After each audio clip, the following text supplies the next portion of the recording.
Y es el título que propuso José Pablo. Me parece interesante porque da espacio para hablar de lo que son las buenas prácticas en el fondo, qué es lo que es. Vamos a hablar de dos temas, sino que el tema de las necesidades y los recursos y ciertos detalles clave. ¿Qué significa una buena práctica? ¿Qué es bueno? ¿Cómo es ese criterio? ¿Cuál es el conjunto de variables que vamos a usar para poder evaluar una construcción y decir si esta es buena o esta es mala? Ese es el gran problema en el fondo. Si vemos esto, tiene 1400 años, está en pie en Japón y ha tenido muchos terremotos encima. La torre que está detrás tiene una altura equivalente a un edificio de 7 pisos, tranquilamente. Y claro, nadie podría decir esto es una mala construcción en madera, por supuesto que es buena. Ahora, ¿es buena para lo que nosotros necesitamos hacer? ¿Somos capaces de hacer eso? ¿Es viable económicamente? ¿Es viable productivamente llegar a una construcción y a una arquitectura de ese tipo? Y por lo tanto, ¿es bueno de acuerdo a nuestros objetivos o es solamente bueno en términos teóricos y absolutos? Es parte del problema que necesitamos discutir. Aquí de nuevo lo mismo, esta construcción tiene 500 años y está en pie. Es buena, por supuesto que es buena. Ahora se hizo con ciertas maderas que ya no están a disposición, maderas que iban al bosque y sacaban de troncos que estaban en estados de pudrición, pero la madera duraminizada, que era la que quedaba dentro, era la que usaban para finalmente hacer las estructuras. ¿Podemos sustentar una industria de la construcción en ese tipo de proceso? Al parecer no, y por lo tanto vale la pena cuestionarse si es que efectivamente es esa la definición de bueno que necesitamos. O lo mismo pasa con las iglesias acá en Chiloé, tienen una tasa de mantención y una necesidad ¿cómo se llama?, de recuperación que tampoco hace que sea la forma más viable de plantear el desarrollo de métodos modernos de construcción en madera. Y por lo tanto, las buenas prácticas de construcción en madera, ese concepto de bueno, necesita primero pasar por una evaluación que defina cuáles son las variables que estamos evaluando. Con suerte, dentro de cada una de esas variables nosotros podemos decir si está bien o está mal. Y después necesitamos de alguna forma hacer un ranking de esas variables y todo eso en realidad va definido por una visión y una comprensión que tengamos del contexto, cuál es nuestro objetivo, qué queremos hacer, y en función de eso podemos determinar si son buenas o son malas los resultados que queremos generar. Esa es la parte quizás más difícil, en el fondo, es salirse y tratar de mirar un poco más en global. Y cuando José Pablo habla de la posibilidad de generar desde acá un polo de construcción en madera, bueno, en realidad el desafío es desde acá plantear cuál es la visión que se tiene a largo plazo y en función de eso se podrán evaluar ciertas necesidades y ciertos recursos a disposición para lograr el objetivo. Los recursos, a mí me da la impresión de que de alguna u otra manera están a mano. Si no están a mano acá, se están afuera, y si están afuera se pueden traer, y hay que pensar esto en escala siempre global. Lo importante es entender ciertas necesidades, y es ahí donde quiero enfocar gran parte de los esfuerzos. También es importante destacar que las necesidades y los recursos siempre se van retroalimentando. Las necesidades. Este es un mapa de las megatendencias hecho por un instituto alemán que mira en el fondo cuál es el futuro, hacia dónde está yendo la humanidad. Y hay distintas cosas, un poco para tener un zoom de una parte. Hay todo tipo de temas y esas son las tendencias a las cuales se está enfrentando la humanidad. Y por lo tanto eso es parte de nuestro contexto. Es ahí donde nosotros tenemos que empezar a jugar. Hacia allá va el mundo y por lo tanto es parte de lo que tenemos que empezar a mirar.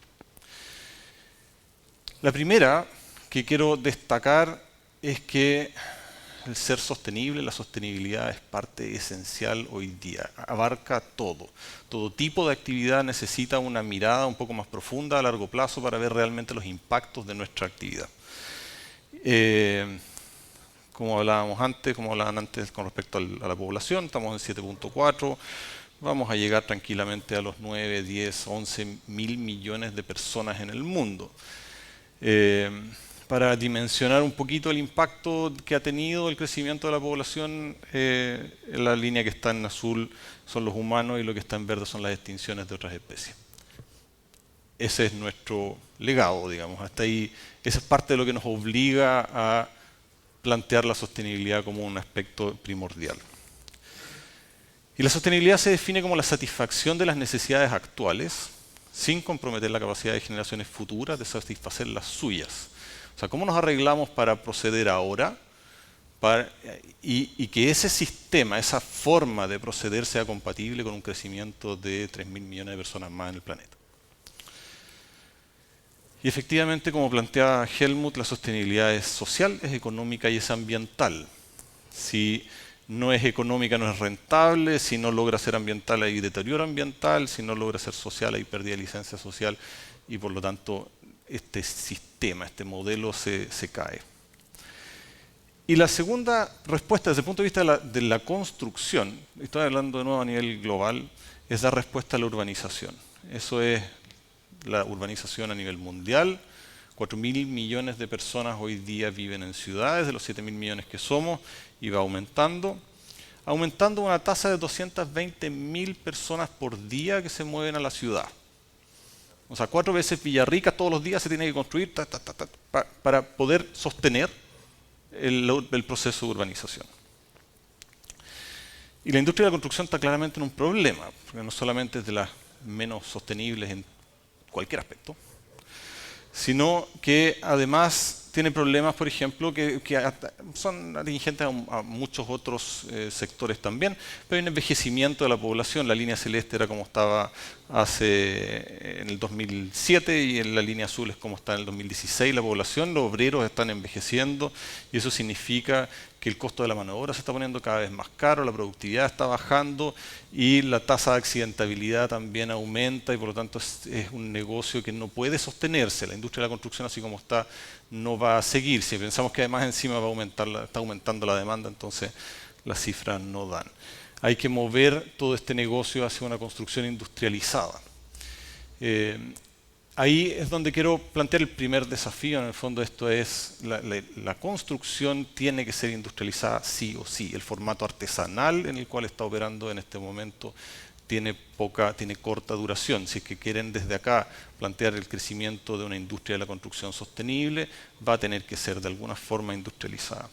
Y quiero tocar algunos temas con respecto a la industrialización. Antes, bueno, la línea naranja es la cantidad, es el consumo de materias primas de la industria de la construcción y las que están abajo son todo el resto de las otras industrias. La industria de la construcción consume más que todo el resto combinado. El 34% de todos los desechos que se generan a nivel mundial son de la industria de la construcción. Y el 39% de todas las emisiones de CO2 son de la industria de la construcción. Por lo tanto, si ponemos ahora esas buenas prácticas en obra, la construcción tiene que ser sostenible y tiene que ser industrializada. No cabe ninguna alternativa si es que realmente pensamos el negocio a largo plazo. Y eso es parte del contexto que va a definir cuáles son las variables que queremos desarrollar en una construcción, en una buena construcción en madera. ¿Qué es lo que significa que sea industrializada? Estos son la industrialización de otras industrias manufactureras arriba, las telecomunicaciones en medio y la construcción como se ha industrializado en los últimos 200 años. Cero. Es una construcción artesanal. Y cuando vemos... ¿Sí? No, en todos lados. En todos lados. Así como a nivel global, por supuesto que hay casos que no. Hay casos, pues siempre hay excepciones. Pero a nivel de análisis macro, la industria de la construcción no se ha industrializado. ¿Ya?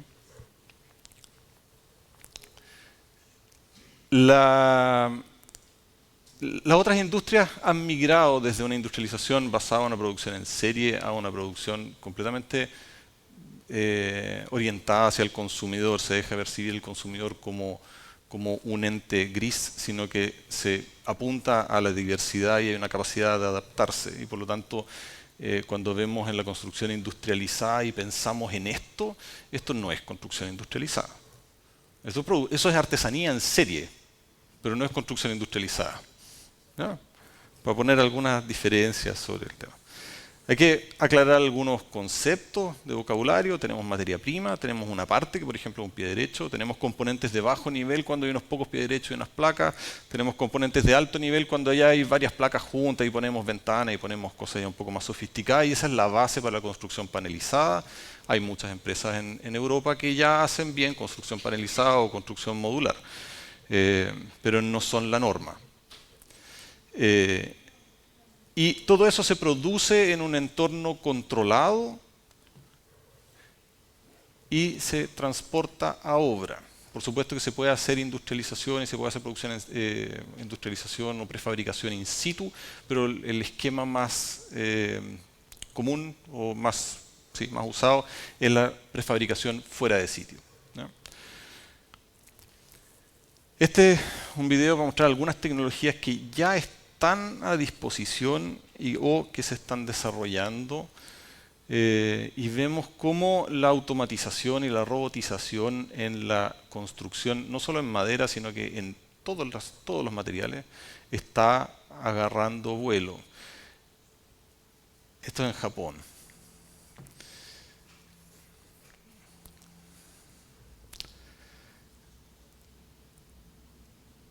Si pensamos que la construcción va a seguir tal cual como está, estamos locos. Esto va a cambiar. Y está cambiando. Y si lo vemos medio torpe, ese también está.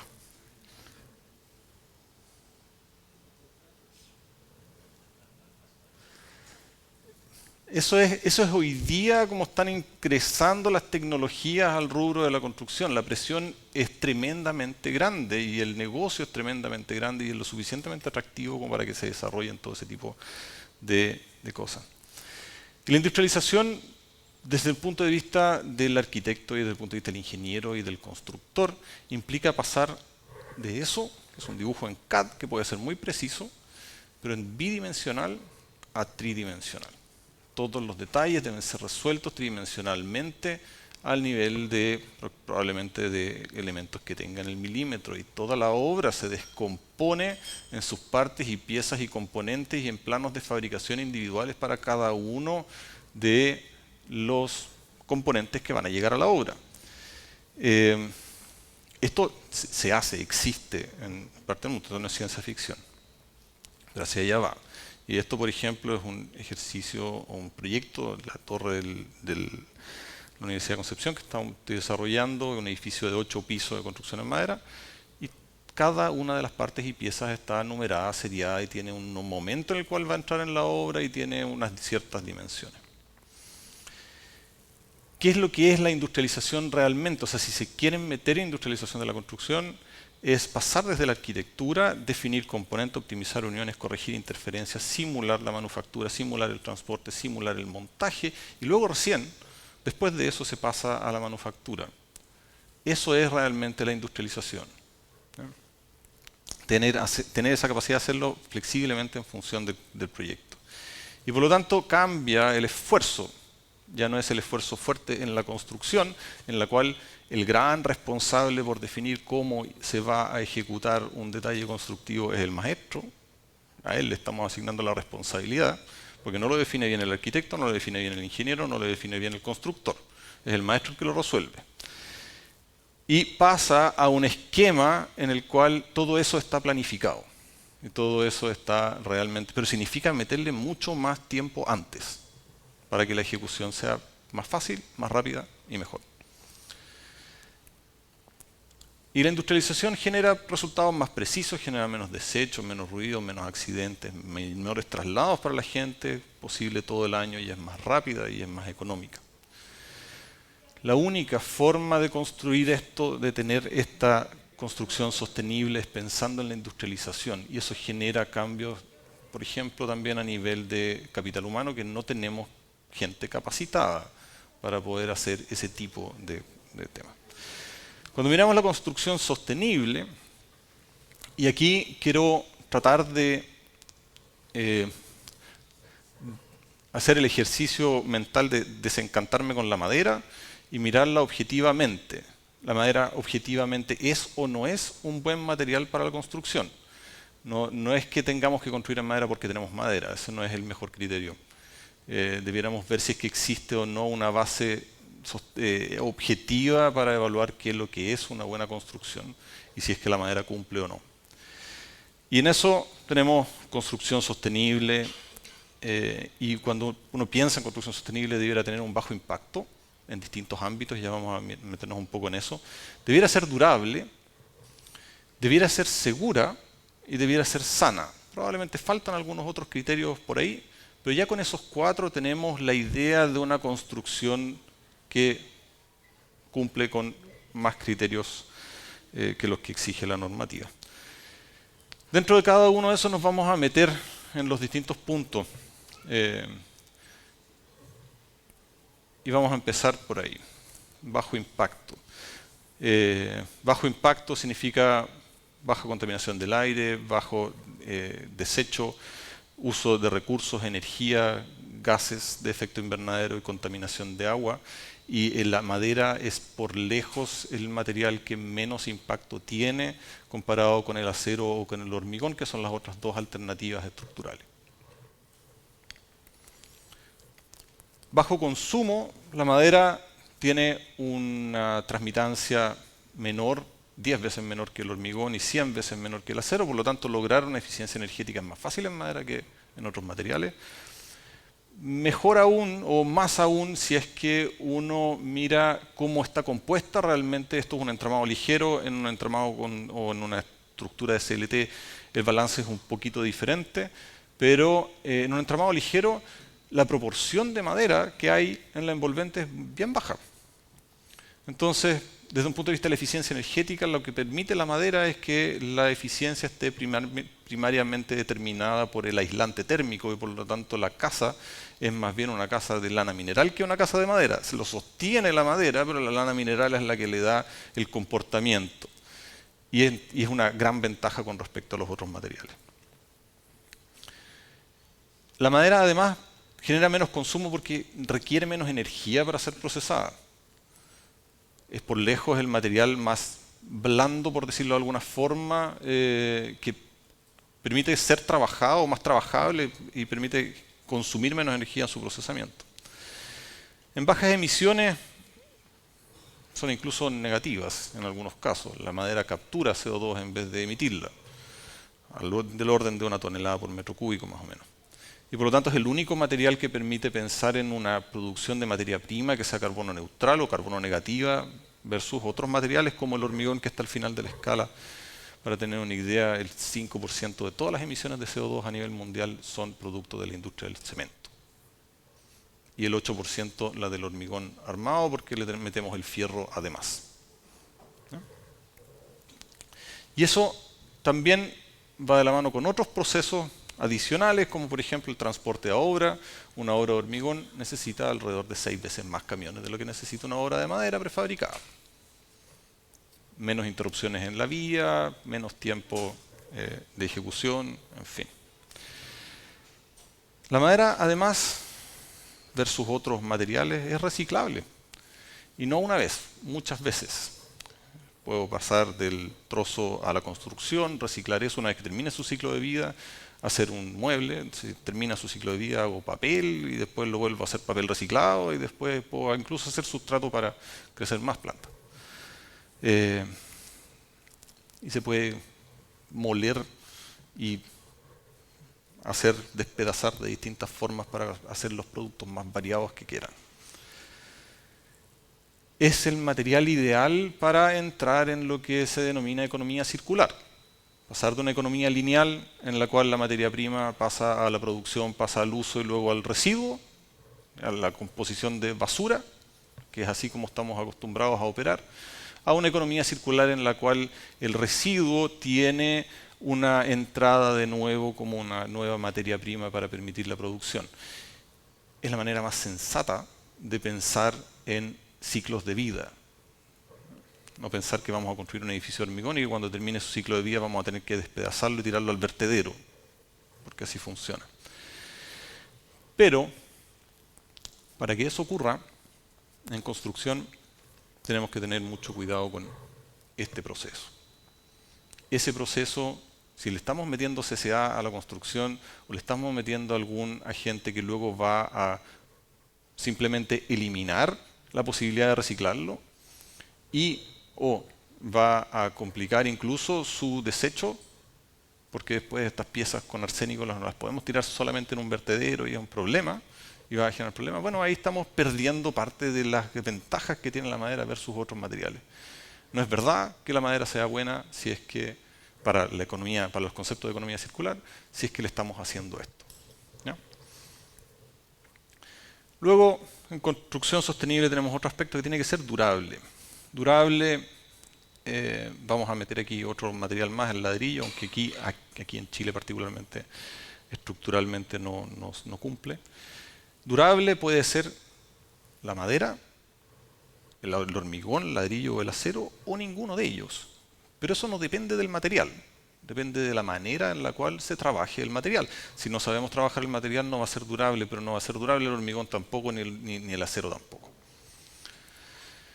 Y vamos a ver qué aspectos son necesarios para la construcción durable en madera.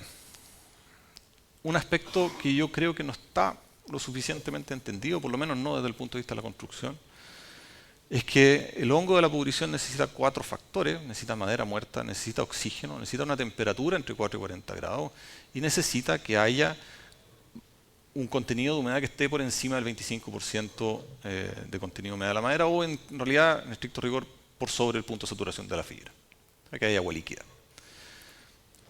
Eso lo podemos ver en la naturaleza. El árbol está en pie, no hay madera muerta, está todo bien. Si el árbol se muere, hay madera muerta, y lo que va a pasar es que debajo de la tierra las raíces se van a empezar a podrir. Y esas se van a podrir y se van a deteriorar hasta que finalmente el árbol se cae, pero mientras el árbol está arriba, el árbol está seco, no se pudre arriba. Se pudre cuando cae, y cuando cae vuelve a absorber agua del ambiente, del terreno, y ahí recién se pudre. Y por lo tanto, si nosotros evitamos que la madera se moje, no se va a pudrir. Eso es todo lo que necesitamos. Necesitamos meterle CCA para eso. Eso no es el motivo. Si la mantenemos seca, va a funcionar bien. ¿Cómo la vamos a mantener seca? Tenemos que evitar que la madera entre en contacto con agua. Por lo tanto, estructuras que estén afuera, a la intemperie, van a tener que tener algún tipo de protección adicional, o vamos a tener que aceptar que se pudra y vamos a tener que tener alguna estrategia para poder cambiarla y renovarla cada cierto tiempo. La manera más frecuente de que la madera se moje en la construcción es la lluvia. Y esa protección es relativamente fácil. Se le pone una barrera de humedad y listo. No es tan complejo. Observen bien esta parte de acá del video. ¿Ve? No está, no.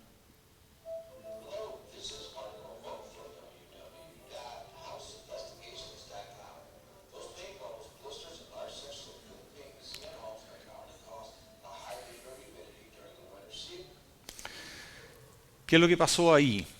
¿Por qué hay una película de pintura y se formó una burbuja de agua detrás de la pintura?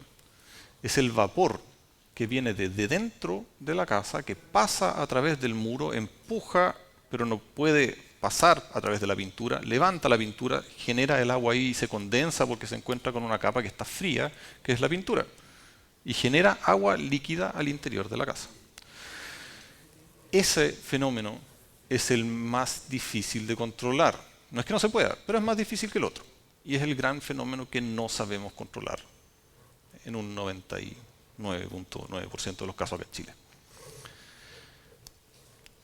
Hay que poner una barrera de vapor al interior de la casa. Esa barrera de vapor tiene que además estar bien aislada. Necesitamos poner aislación térmica. La aislación térmica, entre otras cosas, va a cumplir el propósito de que no haya condensación superficial encima de la barrera de vapor. Pues si está fría se va a condensar por dentro.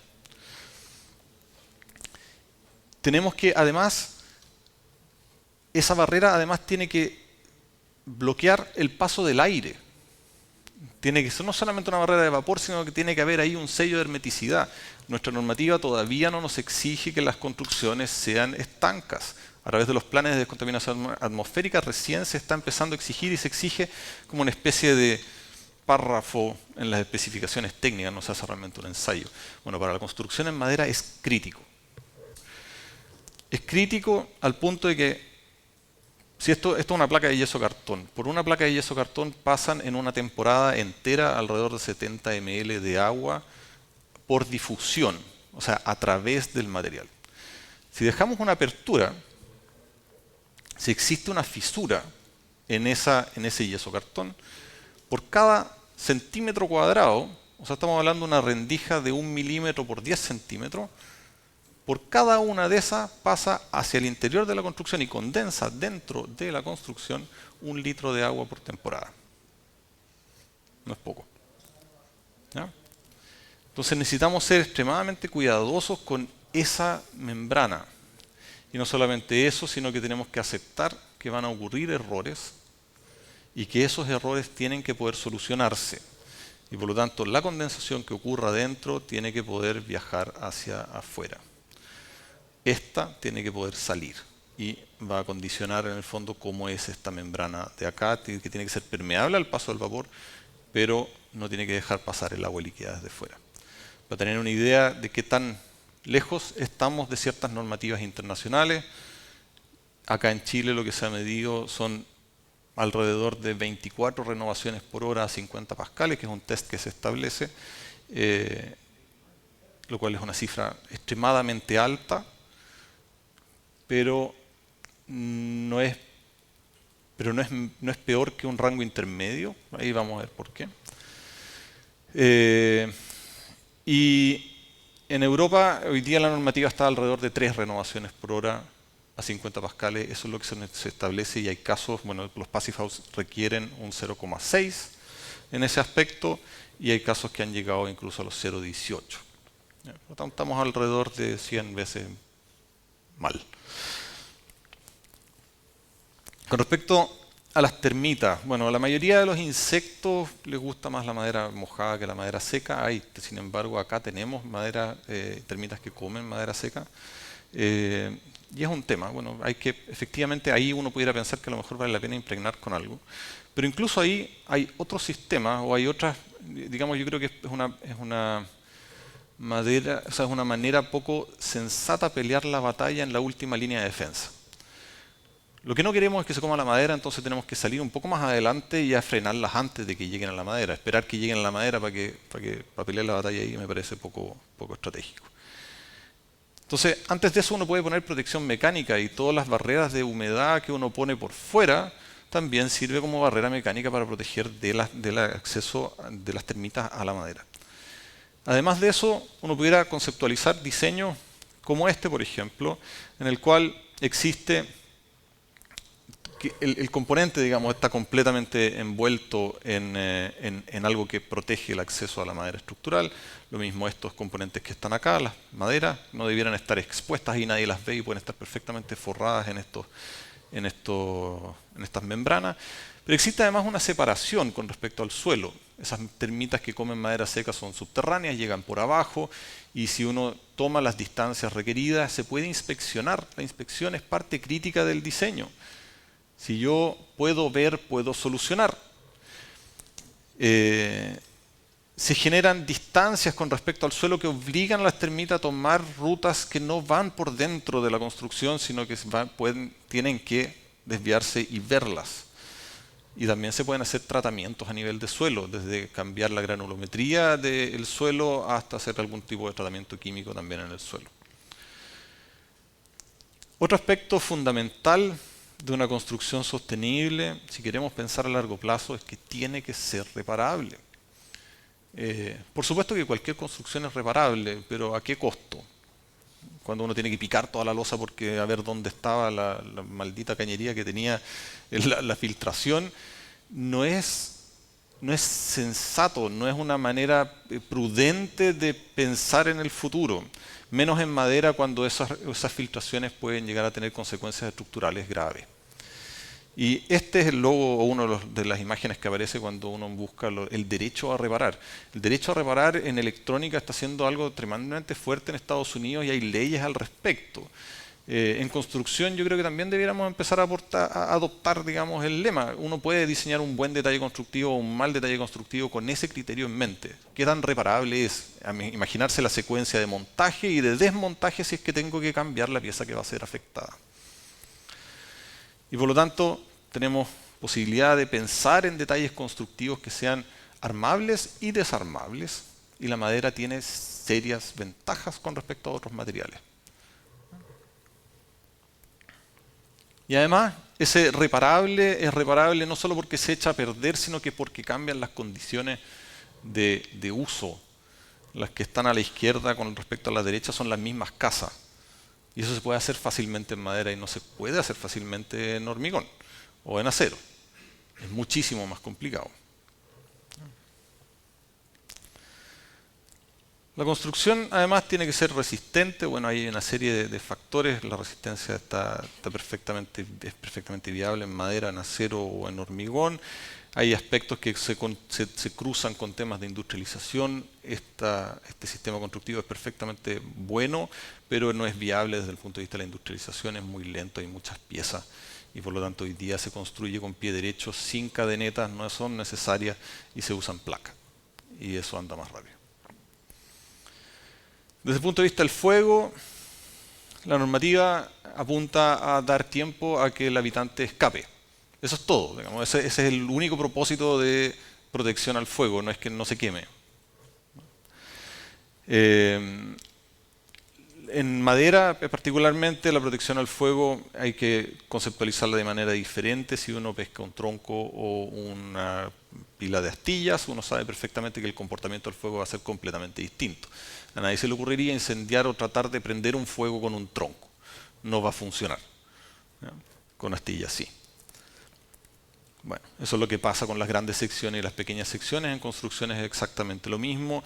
Las grandes secciones en madera aguantan simplemente porque son grandes secciones, no es necesario hacerles nada más. Las pequeñas secciones ya son un poco más complejas, porque eso es como armar un fuego con astillas, y ahí hay que tomar medidas adicionales. Hay que poner protección, y eso cartón es una de las principales maneras de tratar el tema. Pero también es necesario pensar en la protección al habitante. Esto es lo que pasa cuando se quema el poliestireno. Claro, la verdad es que no alcanza a arrancar porque se intoxica antes. Si se mueren ahogados con los gases, no se mueren no se mueren quemados. Y lo mismo pasa si es que, por ejemplo, se nos ocurre impregnar con CCA. CCA, claro, mantiene súper bien, pero en el momento que hay un incendio se mueren ahogados y con los gases de arsénico se quedan ahí. No es viable, no es que uno pueda obviar alguna de estas variables y pensar que tiene resuelto el problema. Hay que pensarlas un poco, tratar de mirarlas de distintos frentes. Eso es con respecto al CCA. Y aquí, con respecto al fuego, una última cosa es que frecuentemente se miran las construcciones de madera como, se queman más fácil. Pero la construcción en madera, o sea, las construcciones no se queman por la estructura. No es la estructura la que se quema, es el contenido el que está dentro, la carga combustible, son las cortinas, son los muebles, son todos los otros componentes que están dentro. Por lo tanto, los incendios ocurren igual en acero o en madera o en hormigón. Si una casa de madera se termina comprometiendo estructuralmente más que una de hormigón o de acero, de nuevo no es producto de la madera, sino que es producto de un mal diseño de resistencia contra el fuego, que no tuvo tiempo para que llegaran los bomberos y apagaran el incendio. Es un problema de diseño, no es un problema del material. Con respecto al montaje, en el fondo tiene que ser segura y la madera tiene una gran ventaja versus otros materiales. Es un material más liviano y por lo tanto más seguro de manipular. Y eso también afecta finalmente el desempeño en el tiempo. Esto empieza a las 7 de la mañana.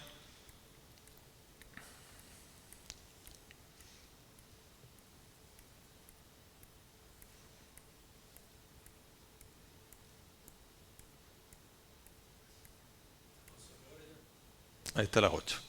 Pero se pagan. Y a las 8 de la noche está lista. Eso es construcción industrializada, por supuesto que existe. Si no es ciencia ficción. Pero no es la norma. Una construcción sostenible además tiene que preocuparse del aire. El aire es una variable que pocas veces se enfatiza lo suficiente. Tenemos compuestos orgánicos volátiles en el aire que se generan al interior de la casa. Tenemos todo tipo de aerosoles, productos de limpieza, juguetes, plásticos, y todo eso contamina fuertemente el aire. Necesitamos renovar permanentemente el aire al interior de la casa. Necesitamos generar un esquema o una estrategia de ventilación adecuada para poder resolver ese problema. Y aquí, esto es como la excusa perfecta para hablar de la secuencia de mejoramiento energético y un poco cómo ha ocurrido en países más desarrollados. Nosotros estamos, en algunos casos, en esta condición. Tenemos un ambiente frío que pierde calor por transmitancia, pierde calor por infiltraciones. Luego, el siguiente paso que uno ve con la secuencia de mejoramiento energético es decir, esto le voy a poner aislación, y le ponen aislación y con eso aumenta el calor adentro y aumenta la captación de vapor al interior de la casa y empieza a generarse la condensación. Entonces, ya, ok, tenemos esta segunda opción, esta segunda etapa que ahí sí, o sea, Chile está preferentemente o mayoritariamente en esta etapa. Estamos recién empezando a pensar en poner barreras de control de infiltraciones. Entonces ponemos control de infiltraciones, pero nos vamos a encontrar con el siguiente problema. Vamos a tener problemas de calidad del aire al interior de la casa. Porque ya no vamos a tener esas 24 renovaciones que teníamos antes, vamos a pasar a tener 8. Y la señora va a seguir prendiendo la estufa parafina y van a seguir combustionando con los sistemas tradicionales y el aire adentro va a ser un aire tóxico. Y necesitamos entonces pasar a la siguiente fase, que es abrir ventilaciones. O sea, estamos poniendo un sello para después poder poner ventilaciones. Bueno, pero es mejor eso porque es controlado. Es en lugares específicos, en la forma específica en que se diseña. Y eso es mucho mejor que una infiltración. Pero cuando hagamos eso, nos vamos a encontrar con varios problemas. Uno es que hay mucha pérdida de energía, porque todo el aire caliente que tengo al interior de la casa lo tiro para afuera y traigo aire fresco que venga de afuera. Y además sigue siendo peligroso porque la persona que no sepa va a intentar tapar estos hoyos que están por todos lados y que entran frío a la casa. Y por lo tanto, el esquema al cual se llega finalmente, como que inevitablemente se llega, son sistemas de ventilación mecánica con recuperación de calor. Hay un flujo de aire que viene de fuera, que está frío, que pasa por un radiador y se calienta para entrar adentro con ese radiador. Y el aire caliente que está dentro, porque ya está viciado, pasa por el mismo radiador, pierde calor con el radiador y se lo entrega al aire que viene entrando. Y sale el aire viciado que ya está cargado de CO2 y cargado de compuestos orgánicos volátiles y se va para afuera. Pero se va frío, no se va caliente. Hay una tasa de recuperación del 85 hasta el 90% de la energía.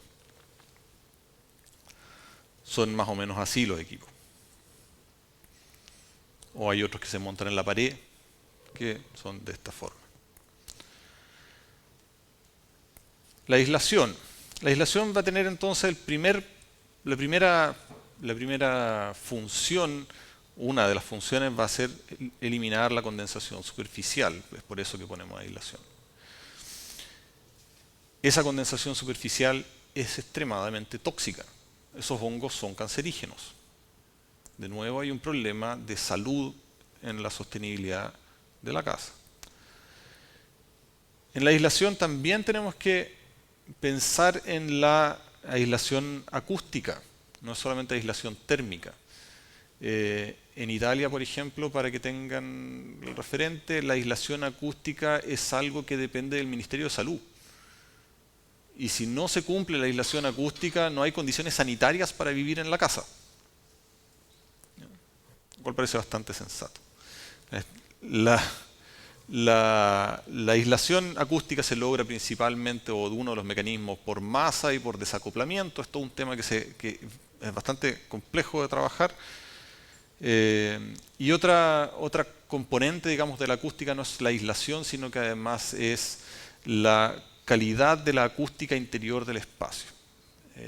Si tienen la posibilidad de pasar rápidamente de un espacio hecho en madera a uno hecho en hormigón, pongan atención a la reverberación que ocurre y a cómo el eco molesta profundamente. Y es algo a lo cual estamos relativamente acostumbrados, pero que es nefasto desde el punto de vista de la paz mental, si quieren. Y el último aspecto que quiero tocar con respecto a la construcción sostenible es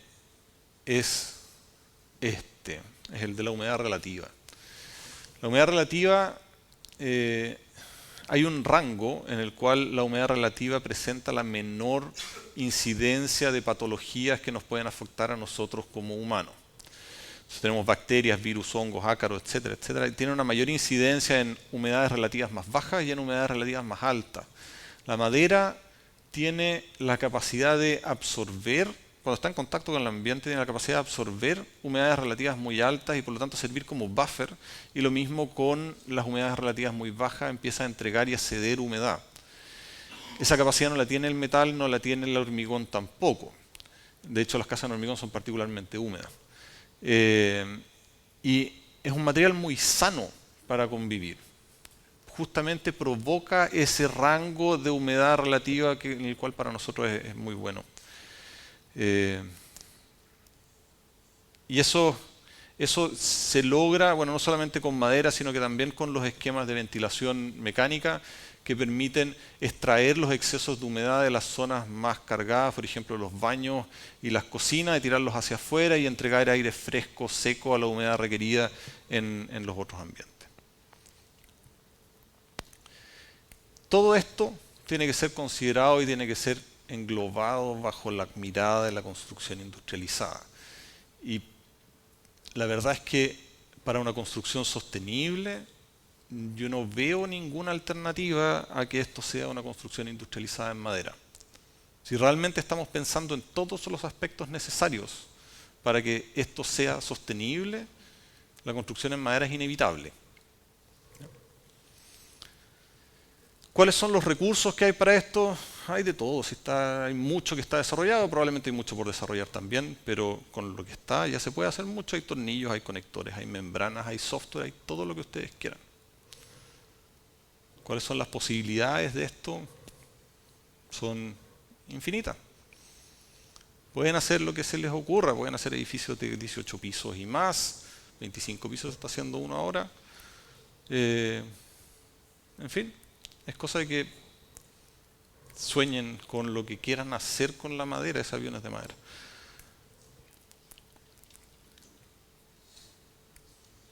Esa torre también es de madera, tiene 140 metros de altura. Ese desafío, o digamos, parte de lo que pedía José Pablo, que es que viniera a hacer reflexiones con respecto a la construcción sostenible. La verdad es que no veo ningún lugar en Chile con más potencial que toda esta zona, entre Valdivia y Villarrica y todo este sector de acá. Y quiero dejarlos con esta última reflexión. Eso que está ahí es una bolsa de maqui seco. Más o menos son 150.000 pesos por kilo. Lo que cuesta el kilo de maqui seco en Italia. Y el relato dice ahí, el maqui tiene un extraordinario color violeta azul que crece en algunos lugares remotos de la Patagonia. Con eso lo vendieron a 150.000 pesos el kilo. El relato es extremadamente importante. Quiero volver a esa creación de contexto y a esa creación de identidad y a esa capacidad de construir una imagen común. Esa es la tarea que tienen ustedes. En base a eso van a poder definir cuáles son los parámetros que quieren y cómo quieren construir a largo plazo una industria de la construcción en madera desde acá. Pero esa tarea es de ustedes. El resto Gracias.